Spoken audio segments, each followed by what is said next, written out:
От Копенгагена до Токио, от Нью-Йорка до Сингапура все очевидно вырисовываются новые тенденции. Тенденции недвижимости больше не сводятся к простой формуле длина там ширина.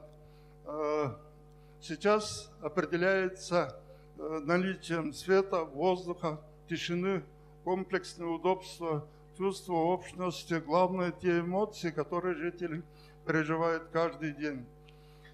Такое, ну, по Шедревицкому можно сказать, проектное или коллективное мышление становится основой для того, чтобы новые городские пространства, такие как Централ Парк в городе Бишкек, не только поспевали за мировым тенденциям, но и задавали передовые стандарты в качестве жизни для всего региона. Мы с вами видели от презентационном материале, где более 50 гектаров территории, каким образом предлагается это делать.